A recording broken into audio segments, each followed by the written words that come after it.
I, 28M, am the ghost of my family.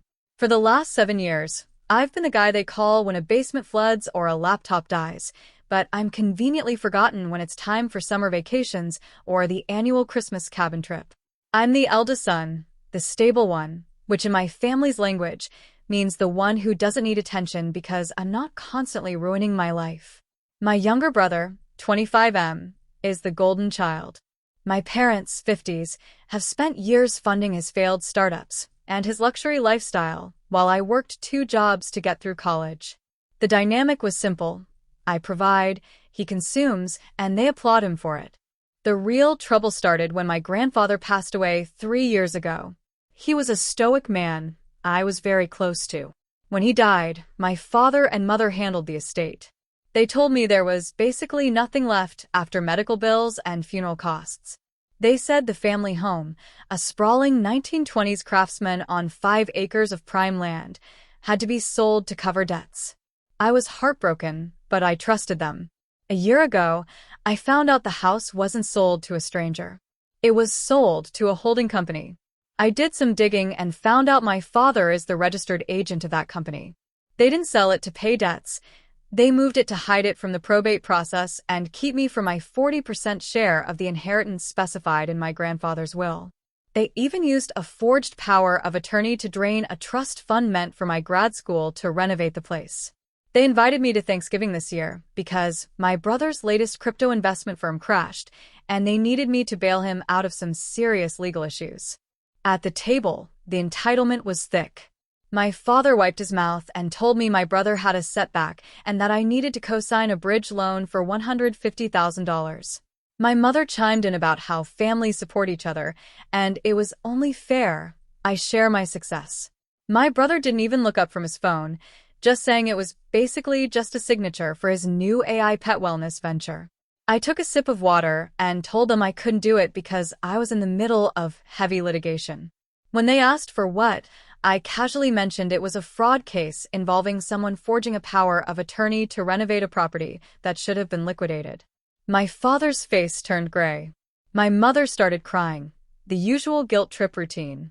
She called me cold and said they only took the money because I didn't need it as much as my brother. My father tried to act tough, claiming he was the executor and had the right to manage assets.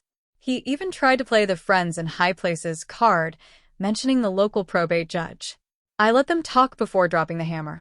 I told them that judge was currently under an ethics investigation and that my lawyer had already moved our filings to a different district. Then I pointed to the body cam on my lapel. I'd been streaming the entire conversation, the admissions of forgery, the threats to make evidence disappear, to a secure server. In California, you can record without consent if it relates to the commission of a felony like grand theft or extortion. I also revealed that I'd been working with a private investigator. We found out they'd been using my brother's shell company to kick back fees to unlicensed contractors who were overcharging the estate. It wasn't just inheritance theft, it was construction fraud and mail fraud. My father was shaking. He tried to offer a payment plan over 10 years. I laughed. I told them I'd already filed a lease pendens on the property so they couldn't sell or borrow against it. Even better, I had bought the house's debt through a secondary buyout. I literally owned their mortgage. I pulled out a settlement agreement, transfer the deed to me, sign a confession regarding the forgery, and vacate the property by the weekend. If they didn't, I'd hand the footage and the PI's findings to the DA immediately. My mother stopped crying and looked at me with pure hatred, but she signed. My father followed, his hand shaking so hard the signature was barely legible. I stood up and demanded the keys. My father threw them on the table and called me a monster for throwing them on the street. As I walked out, my security team and a locksmith were already pulling into the driveway. I told my father the locks were being changed that night, and they had 48 hours to pack their clothes. Anything left behind was now mine. The fallout was beautiful. My brother tried to run, but his accounts were flagged, and he's facing a massive civil suit. My parents are in a tiny rental, wasting their remaining cash on lawyers to stay out of prison.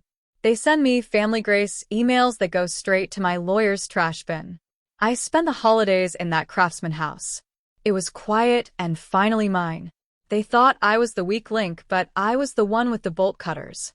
If you want to see more of my brother's AI wellness empire crumble into a jail cell, stay tuned and subscribe for the next update. Would you like me to go into more detail about the specific legal filings I used to trap them?